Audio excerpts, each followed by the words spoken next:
This is afternoon programming with L.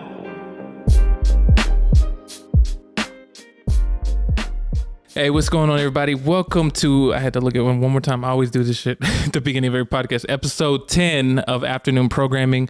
It's your boy L here. Today, I have another great guest on this week's episode. Man, I've been knowing you for years. I don't know how many years we've been knowing each other now. It's been like a hot minute. About 2016, I want to say. Really? Wow. Yeah. That's great. That's like, I think after, because I moved here in, was it 2016? Or yeah, I think it might have been 2016 or 2015. That's like when I got here, like in that beginning. Mm-hmm. But man, like there's so much history and there's a lot of dope shit that you're doing. And I just want to go ahead and introduce you so that way we can get going. Cause it's like, there's like a lot of stuff that I want to ask you about just cause, I mean, we know each other, but like, I don't know like the roots of everything, if you know what I mean. But on today's episode of Afternoon Programming, we got my homie DJ Kerosene. Salute. What's good, L? Hey, what's going on, man? Chilling. Appreciate you having me, man. Of course. Before we go any further, just to make sure we get it out there, you want to promote like your social media or anything you want to push people towards? Yeah, just at DJ Kerosene. Currently, you can hear me at Hip and Hops in East Atlanta on Fridays, the James Room right over here on the Beltline.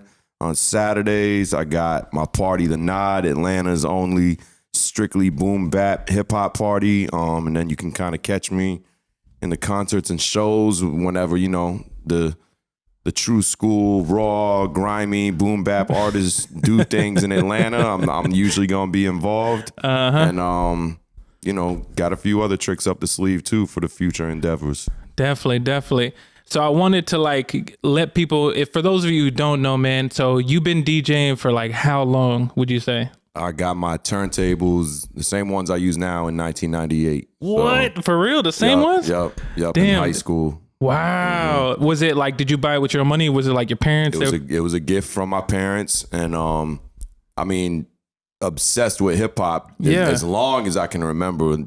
Like that's a whole nother story. But, you know, went to high school overseas in London. Yeah.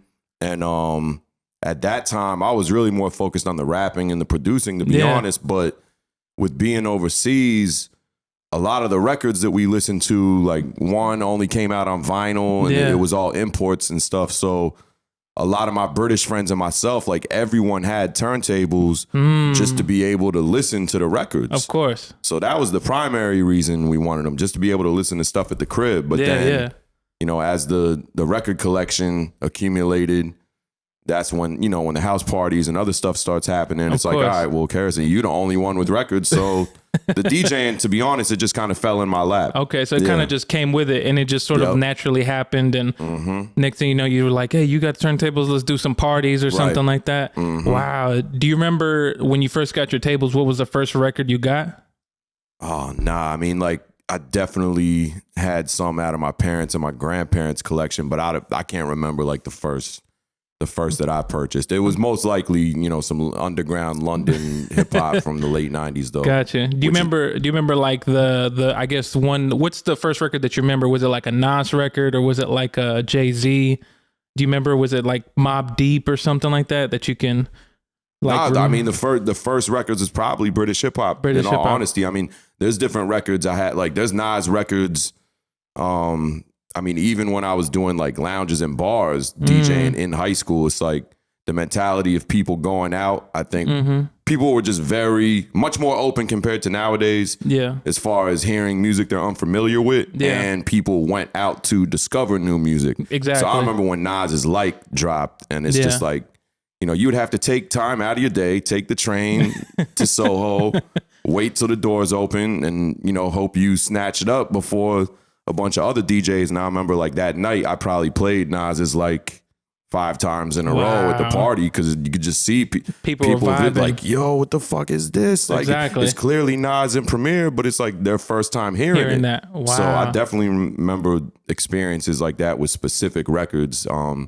You know, that doesn't really happen anymore nowadays. No, of course. Now in today's like age of technology, you know, it's on YouTube or people just post it in tweets or whatever. Music just is, there's like a, I don't want to say like a oversaturation, but compared to like back in the day, you know, you kind of didn't know if a record dropped unless you were out there like actually trying to look for stuff to listen to, you know. But that's crazy. So then when you were DJing these events and stuff, like compared to, or no, I'm sorry, I know what I want to ask. So how long did you live in London before you came to the States? Well, I left, I was born in New York, then I did elementary school and junior high school in Columbus, Ohio. Okay. I was in a little suburb, Powell, like kind of like Sandy Springs in relation to Atlanta, like a little suburb of Columbus. Yeah. And then my father worked overseas in London. So I left Ohio after my freshman year, did sophomore, junior, senior. And then I would go back. I would spend my summers and winter breaks out there for the first couple of years after I came back. And I came back to Boston. So I went to an American high school out there. So I was still in the American school system. Gotcha. And I didn't want to leave London. I didn't want to come back. Like, yeah. It was way harder. It was more of a culture shock coming back to America than it was leaving America. Yeah. So came back to Boston, went to Emerson in Boston, stayed in Boston for a couple years. After that, and then moved to Atlanta in 2007. Since so like going from like the high school to London, what are some of the differences you noticed as far as like hip hop when it like, was there a lot of stuff that you discovered over there that they weren't playing, of course, over here besides like, London based artists, or was it like they were vibing with different songs compared to out here? I mean, the taste, as far as the American stuff, I would say that the taste was pretty similar to, a lot of up north, East Coast, but that was still, kind of the dominant region at the time as well. But the biggest differences was obviously the exposure to the British hip hop itself, which like to this day, that's still some of my favorite music ever. It's very hard to connect with people out here who are familiar with it or can relate to it. Like they might see me get so excited about a song where they're like, what the fuck is this? I'm like, you don't understand how this used to ring off back then. And then just like a whole new set of slang. And then just culturally, man, like racially, it was very different as well. And as a white dude in hip hop, and I do consider myself a guest in the culture. So I had, as a DJ or just a participant, I think I have, I got a responsibility to represent properly and shine a light on the right shit. But just, I would say racially and class wise, like things were a lot more mixed up out there. So it was kind of weirder coming back to America. Seeing how dealing things with are people's here. perception of that is like how they look at white people and hip hop in other countries as opposed to America. Wow. Now, still like, massive amounts of racism over there, and that's like kind of universal globally, but there's as far as class system, like it was a little different. It was a little more diverse. I get that. So okay, so you're DJing. You said like, do you remember like your first gig? My first gig was like a, just like a school event, like, really? in what do you call, not the cafeteria, but like a rec like center, a gym, like a gymnasium. Gym. Yeah, we just set the turntables and some speakers up in there, and little school dance. You know what I mean? So, because I remember you were telling me. So when you first started getting into DJ, it was more so you weren't even really like, I'm a DJ. You were like focused on the producing and the rapping. Yep. Was there a point where you were just like, maybe this is like the way to go? Did you remember having a moment, or maybe you did like a gig or connected with somebody that kind of? Because I feel like I've only known you since like I think we said 2016, and so I've known you as a DJ like basically for as long as I met you. But for you, was there a moment you're like, okay, maybe DJ is gonna lead me a little bit further down like this way? It wasn't until I got to Atlanta, man, and I was I was DJing the entire time before that, in London, in Boston, but. Another different thing back then, especially in the late 90s and the eras before me, I'm sure too, was just, as a young person in hip hop, it's almost like you tried everything. Like a lot of my friends were like that too. Like I tried breakdancing, we was doing graffiti, I was rapping, and it was just like no one expected to make $1 out of any of it too. I think that's changed now too, where people approach these endeavors in hip hop or the elements or however you want to refer to them as more of a come up, or how can I turn this into a hustle? Or back then it was just like, this is really who we are. This is what we into. We connect with like-minded people and we kind of give it all a shot. And I was like really, really, really into the rapping in high school. I was still into it in college. But as I got older, I kind of accepted that wasn't going to be the best fit in college. Switched my major a whole bunch of times until I landed on radio. And even when in high school overseas, I had experience in pirate radio in the UK. So that was like underground, illegal radio, doing it. You know, we call them council estates over there. That's the equivalent of, you know, the projects in America. So we would do little pirate radio stations. Shout out my man Excalibur, came up with him doing that. And then that kind of transitioned into me eventually landing on college radio in Boston, which went extremely well for me. As a personality slash DJ, I really took a lot of pride in breaking the local Boston artists, which I felt, you know, I didn't see too many other people giving some of those artists a shot. And I just thought there was so much dope underground hip hop coming out at the time where, you know, I thought my role would best be like, all right, I trust my ear, I trust my taste. Let me, you know, expose the city to these artists. And then, you know, I got into commercial radio after graduating, which I absolutely hated. I didn't last long at all with that. Like I've been floating around a lot of times. Like the story's crazy, but yeah, commercial radio wasn't for me. It just took all the freedom and creativity out of it, in my opinion. And I kind of look at radio as the advertising business and not the music business, and that's not what I got into it for. So stayed in Boston for a couple extra years. You know, got a crew out there, Bloody Bean Coalition. That was, you know, we was on some Wu-Tang shit, like 13, 14, 15 rappers. Wow. I was producing the majority of the records. And then that's when I started getting more, I guess you could say, management experience to where I'd built up enough relationships through college radio to where I'm lining up the shows. I'm connecting us with promoters. I'm booking the photo shoots. I'm getting, you know, our clothes printed up and stitched up. So with them, I was producing, managing, and rapping.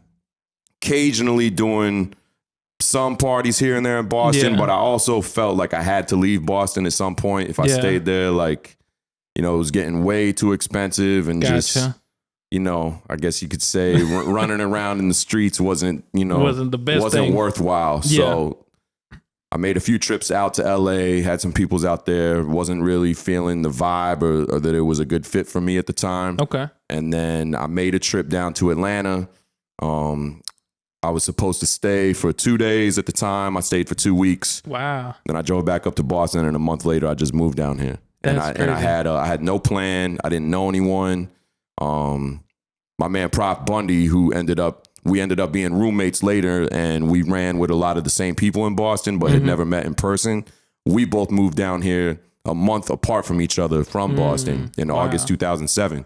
So we connected like really quickly, but I mean, I was applying to the Adidas store. Like I had no plan. My turntables were still in storage at my parents' house. But I went out the first 7 nights in a row when I got down here. I mean, I was 24. I was wilding out. You were just living it up. I went to like all the clubs and, you know, had a great time. But I was just approaching that as just like, let me get acclimated with the city and let me enjoy myself. And then like, the last one I went to was the Django's, and JC was spinning downstairs, and I walked downstairs and he's playing like Little Brother records, and that's when the light bulb went off, like, oh, there's a lane for real hip hop down here too. And then I immediately got my turntables out of storage from my parents. I put ads up on MySpace. I was looking for DJ gigs. I mean, the story can keep going, but that's kind of, you know, looking at DJing like it was going to be something. It wasn't until I got down to Atlanta. Wow, that it kind of transformed into that thing. You're like, okay, I'm going to do this now because you saw that lane and you were like, there's space for this here. Right. Wow. Now I had to, you know, I had to get educated on where I was at too, because I didn't grow up on a lot of the Southern hip hop that I had to learn once I got down here, and I had to respect where I'm at.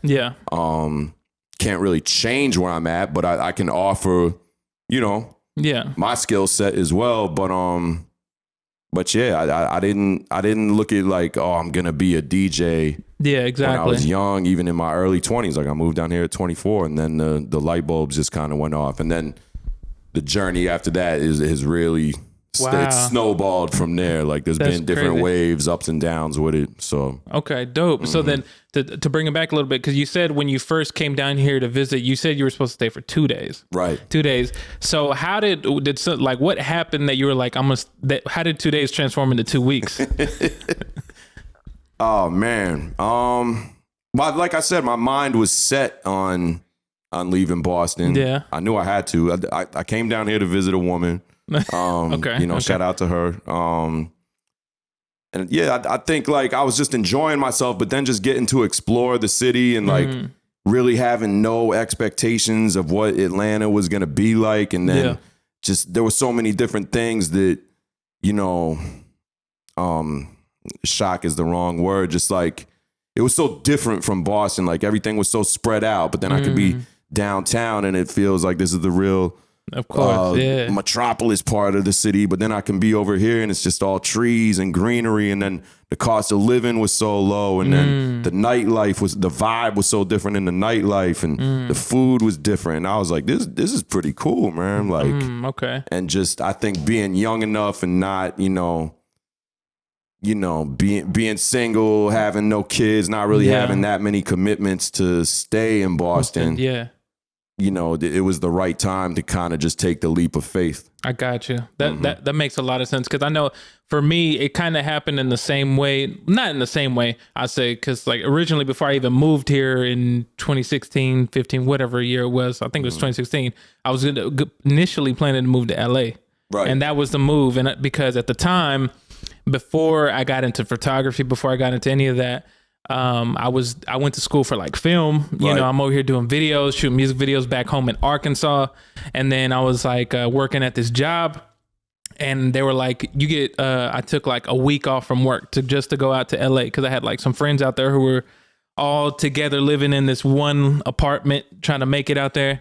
But then the more I got out there, I was like, I like the vibe out there, but it's just too expensive and I can't afford it. Yeah. And like, even when I said that I wasn't feeling LA, that like, I love LA and I love going out there now. And I loved it back then. I had friends out there. I loved the vibe, but that just, I didn't really see a lane open for me musically. I didn't know how I would be able to afford it. Yeah, exactly. And I just didn't think it was the right fit.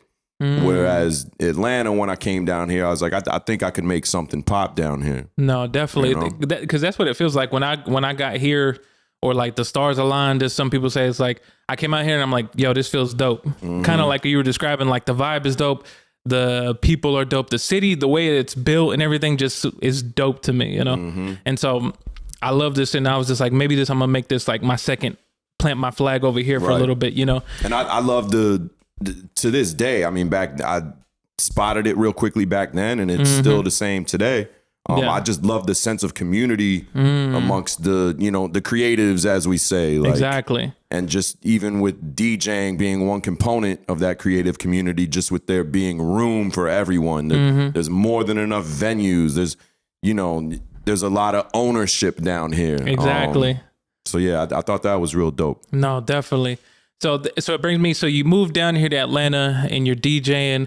Like, when you first moved down here, you're like, okay, bet I'm just about to try to do as many events as I can, connect myself? Or like, how did that go about? Like, you were just looking like for gigs, or, how hard was that to sort of get started down here and be like, let me build a base here, you know? And that's why I was saying like it kind of snowballed. So I had the ads up on MySpace. First people to reach back to me on MySpace was a swinger group.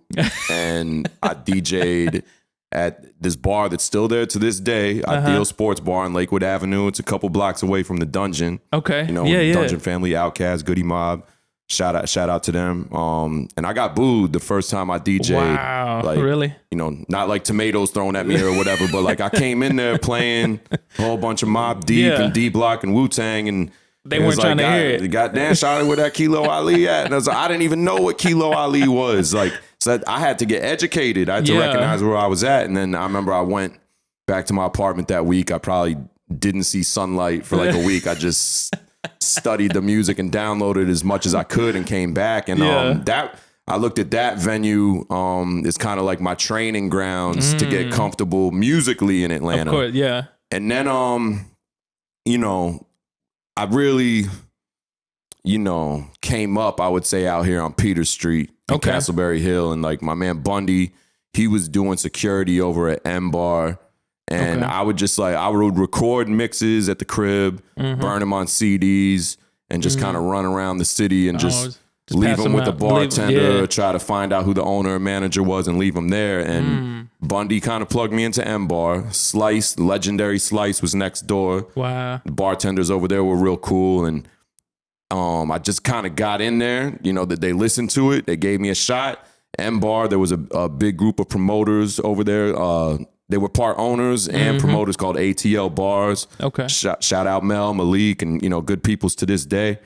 They gave me a shot in the bigger venues right away. They put me in the Mark downtown, and that at the time they had like Kemet, Salah, Shakim, and they put me right in there with them. They put me at this other joint. It was like a 3-level spot on Peachtree by where Gladys Knights used to be. Verve.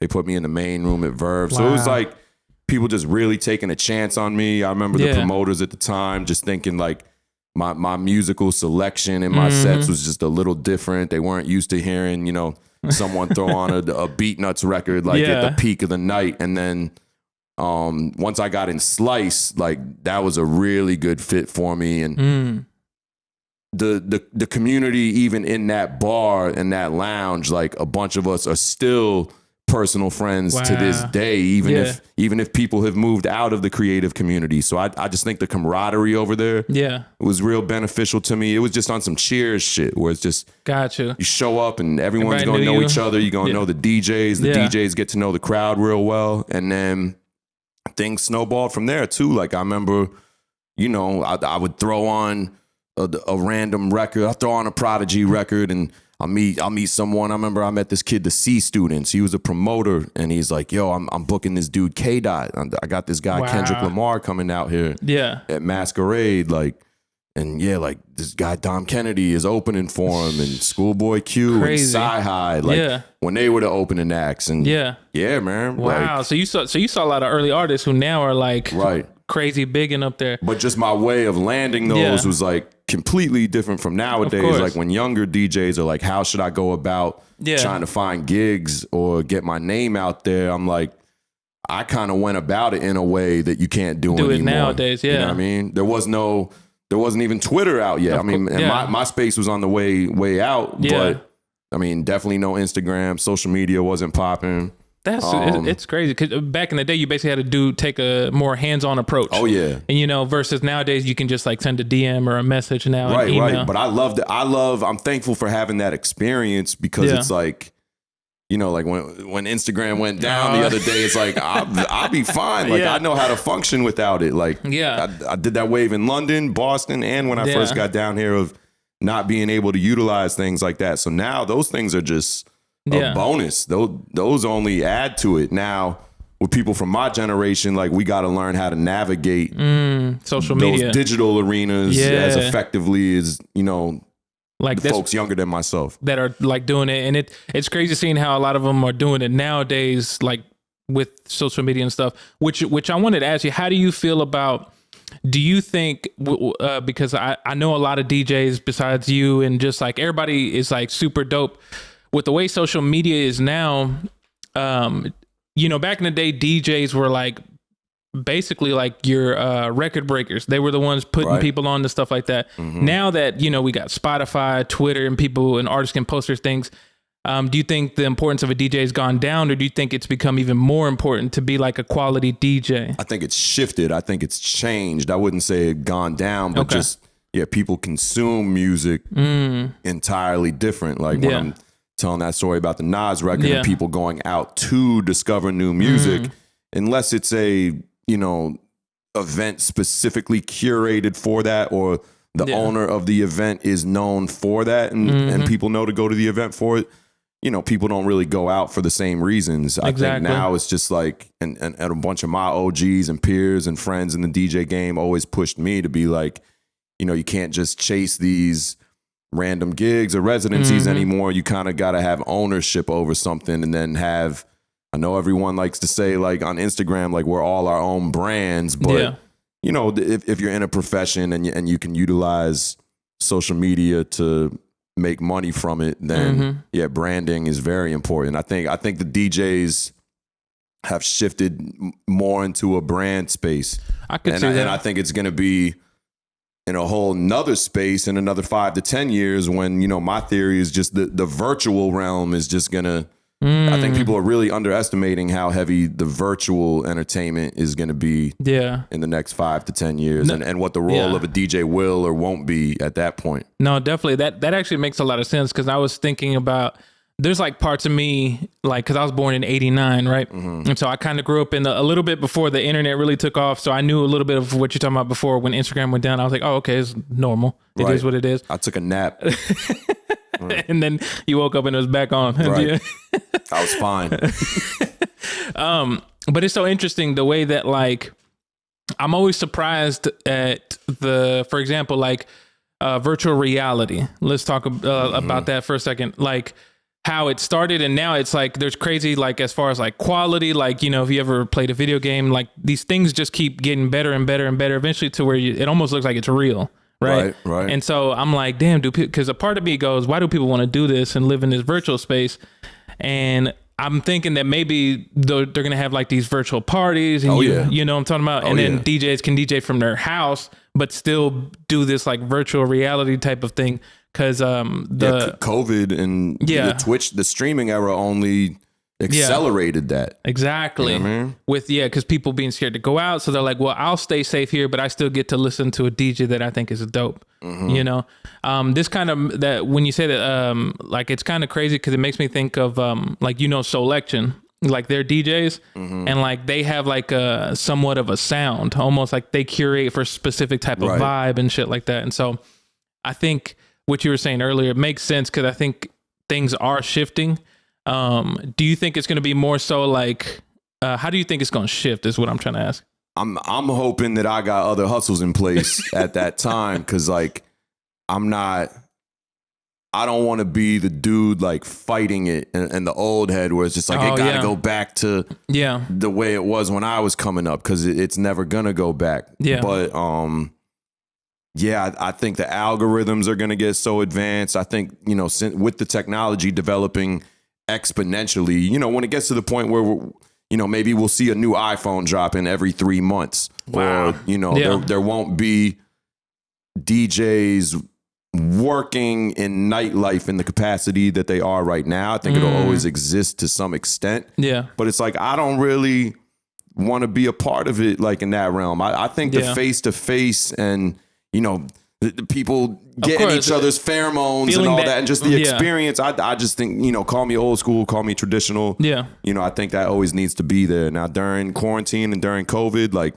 I'm very thankful that streaming was there because that's how I made my bread and butter for a year. Like, I made more money DJing on Instagram Live a lot of times than I would have at a regular gig. That's crazy. There were a lot of benefits. You know, creatively, I got to play 100% whatever I wanted, of course, with no promoter, owner, or manager like trying to micromanage me or you know. So there were those things, but I definitely didn't like. And then being able to do it from home and get drunk in my bedroom and not have to drunk drive afterwards and stuff like that. But I mean, I definitely it was weird, awkward, and uncomfortable as far as like, you know, just psychologically, we're only going to interact with each other through this screen, or we're only going to type to each other. I've seen someone point out where it's like the streaming era has made people think that it's acceptable to talk to DJs while they're working because you're in the comments. And so I don't know, man. I mean, it's unpredictable, but I mean, change is guaranteed. And if it's, you know, it's just no telling which way it could go. No telling. And I would like to have my portfolio nice and diversified, you know, by that point. I think I think the clubs, there's going to be, you know, you walk in and it might be LED screens on the floor and the ceiling and the walls and be like, for one night only, it looks like we're in the Sahara Desert, or for one night only, it looks like we're here. And who knows how advanced the hardware for the DJs is going to be. And, you know, it's also going to be less and less of a serious commitment to jump in the game. And I see that with DJing, photography, graphic design. Like, at that point that I jumped in it, like,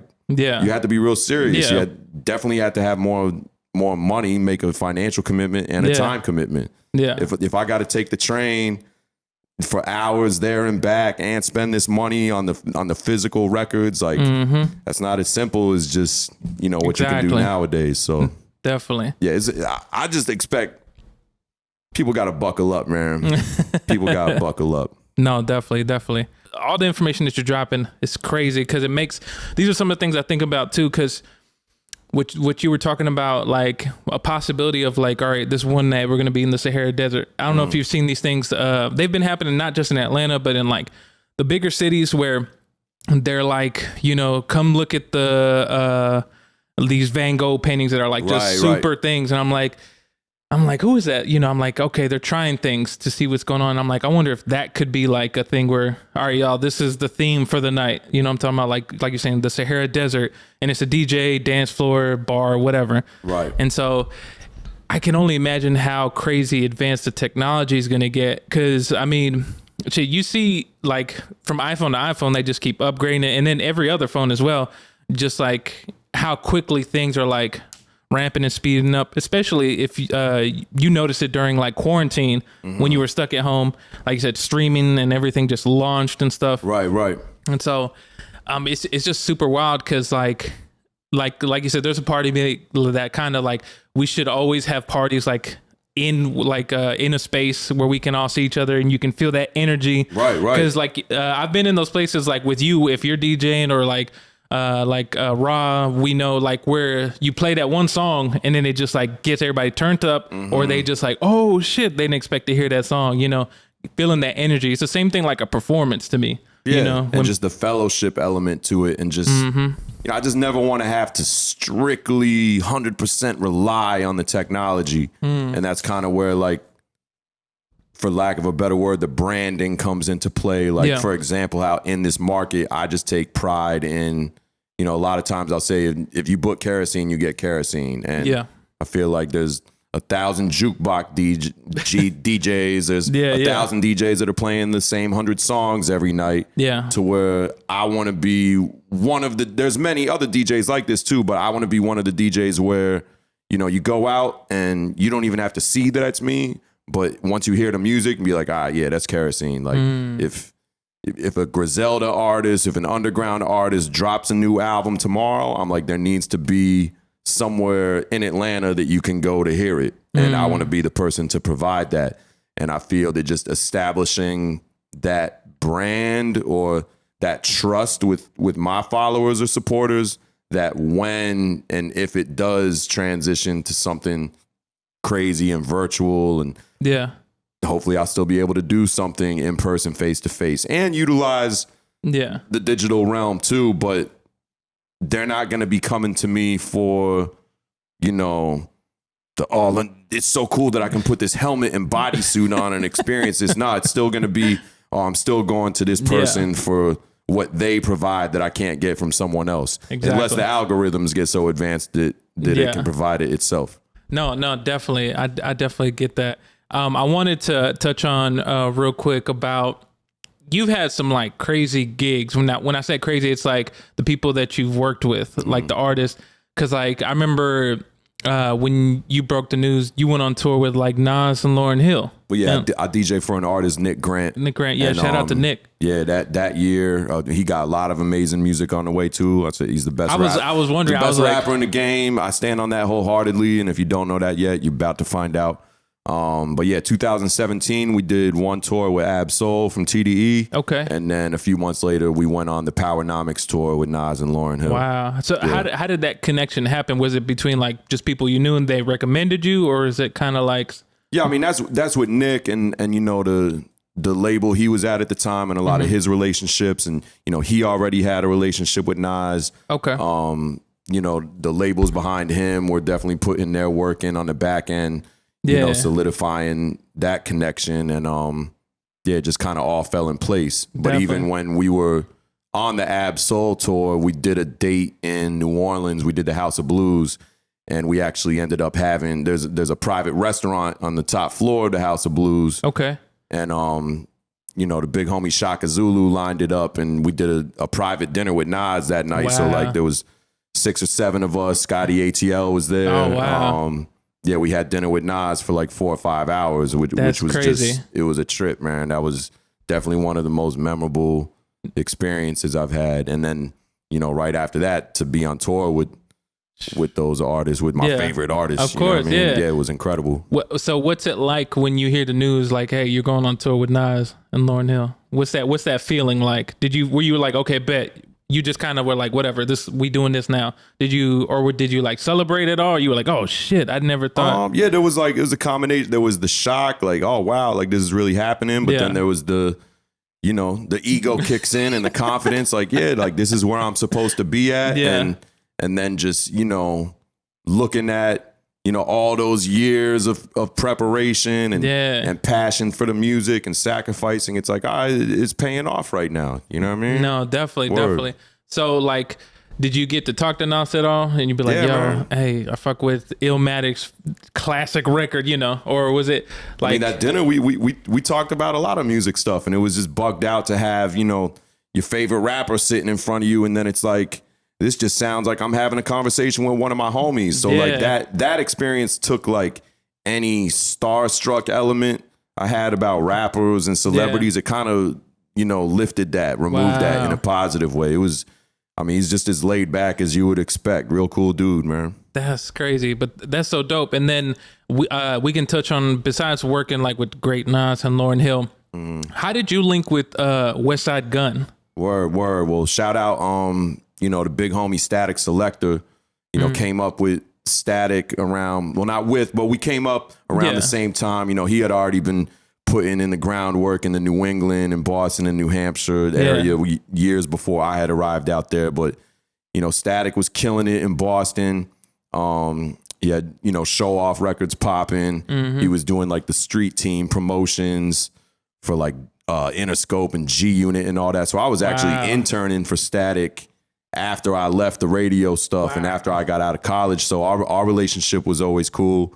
And then, he had moved to New York when I moved to Atlanta. And whenever Static would come down here, like, he was DJing for Joey Badass. Yeah. And, like, I would always DJ. I would be the in-house DJ for the Joey Badass show. So there was one night, like, after the show, we were in the parking lot and Static just introducing me to people. He's like, yeah, this the homie West Side Gun.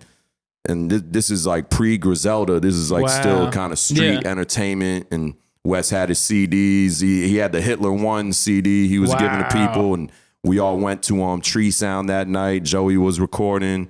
Book Brown was there. Johnny Shipes was there. And, so it's like, it was dope to meet Wes from that point, like pre-Griselda, and just watch the come up since then. And then, we just kind of always kept in touch. And then, I'd be DJing another show. I'd be DJing the Royce the 5'9" show, and Wes and Conway would pull up after they dropped the Griselda Ghost shit. And it's just like, to fuck with them, really off of the strength of the music and the relationship, as opposed to like, this is the wave, this is the trend right now. Like, I took a lot of pride in that, man, where it's like, it wasn't no politics or I'm using you to get on, or I want to align myself with you because you're popping. It's like, nah, the music is dope, and I can foresee, like, once people become aware of this, like, this is gonna be something serious. And I mean, look where things have ended up. Man, it's crazy because like I met him when he was finishing Supreme Blind, or it was done. I was shooting the cover,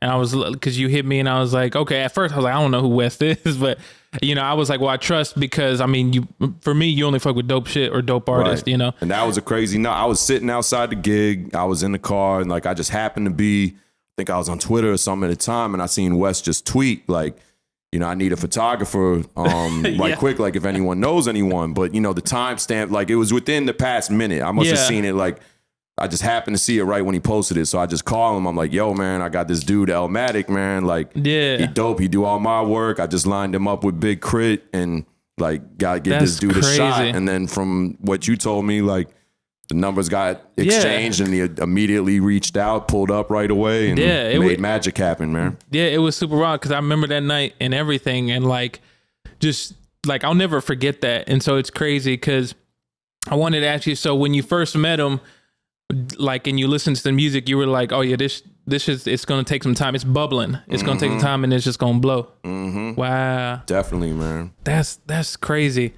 And like now, and then you see, like you said, where West is now. It's like, I'm always amazed, like when you kind of, it's special when you see people like where they start, or not kind of where they start, but like early on before they actually like just take off. And like I've witnessed that, like luckily like a handful of times with people, you know, just like, cause I was like, damn, we like Supreme Clientele was crazy. Like, yo, this is dope. And I love boom bap. I grew up listening to a lot of boom bap artists coming from Arkansas.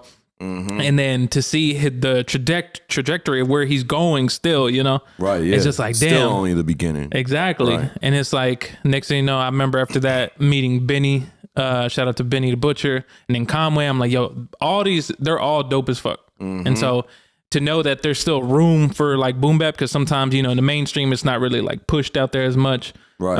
And so you gotta sometimes have to go look for that. But it's just wild. I wanted to leave with like one more question I wanted to ask you. What is like, well, first, real quick, I want to ask, do you have a favorite gig that you've ever done? Favorite gig that I've ever done? Whether it be for like a party, or it be for like when you DJ'd for an artist or something like that, that you just like, damn, like this is like one of the best nights I've had. Oh man, there's a lot, man. I mean, obviously my own parties, man, the nod, just being able to do what I want. I definitely miss doing the Pretty Sweet parties. I definitely miss Slice on Peter Street. That era was ridiculous.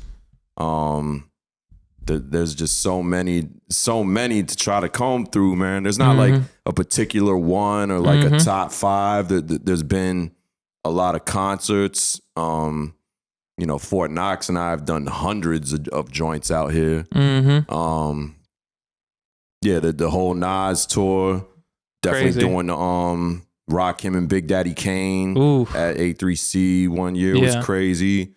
You know, done various joints with the Wu-Tang Cats, done a couple joints with Raekwon.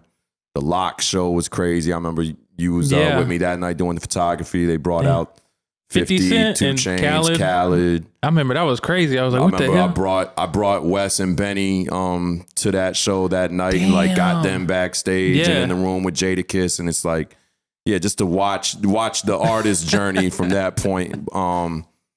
Man, that's wild, because it's like I said, there's so many things going on. Sometimes you kind of forget, because I was like, oh shit, one of DiBiase and Sean's parties, when they did the Hola Ho Vito, they did a Jay-Z themed party at Space 2 over on Edgewood. That was a very memorable night. Wow. Set went great. Crowd energy was incredible.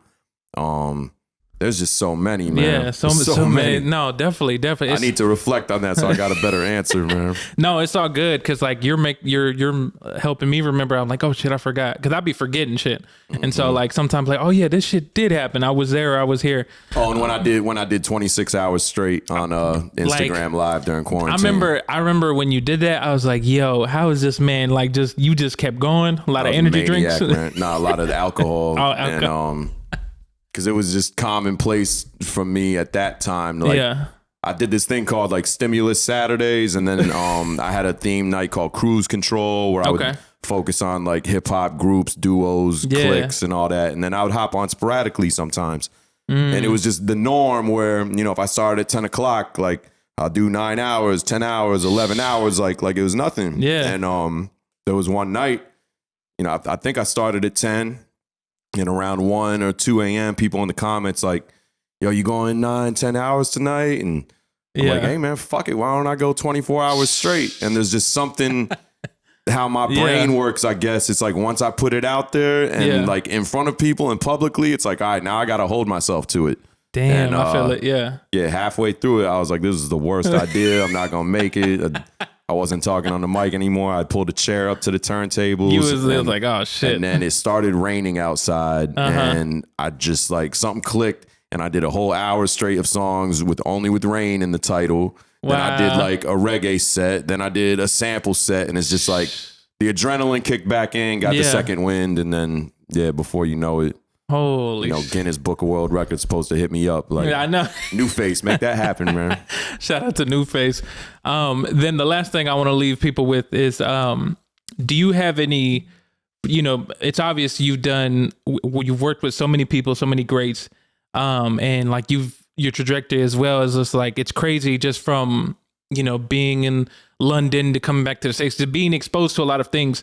Do you have any advice for like anybody else that wants to like go down the same path as you as far as like being a DJ, or just really any words of wisdom to live by that kind of helped you get to where you are now? I wouldn't even say I'm in the position to advise anyone else what to do. I'm still figuring it out myself, which is also a testament to, like, I would say you definitely got to be passionate about it. You definitely got to love it, because if you don't, like, you're not going to be able to weather, you know, the bumps hard in the road. And just keep the music first, keep the love first, keep the creativity over the commerce. You know, God willing, you can make it to the position where you're lucky enough to make a living off of your craft, or make a living off of art. You know, don't get caught up in comparing yourself to, you know, what you see other people doing or what it looks like what they're doing, because the social media stuff can really make things look bigger than what it actually is. So when you're looking at your peers or even your competition, just try to keep them in an inspirational space.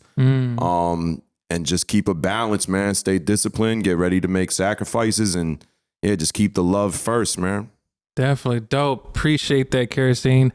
Before we go, real quick, you want to promo your social medias again, where they can find you, or just anything you want to push out there? Or just at DJ Kerosene, at the Nod ATL. And just stay tuned, man. Appreciate you for having me, man. No, definitely. It's all love, Kerosene. For those still listening or watching on YouTube, follow Afternoon Programming on Instagram at Afternoon Programming. This episode is like dope, man. I love doing this just because you get so many gems from everybody, and just it's good to catch up, especially with everything going on now. Most definitely. But other than that, everybody, thank y'all for listening or watching, and I'll catch y'all next week. Peace.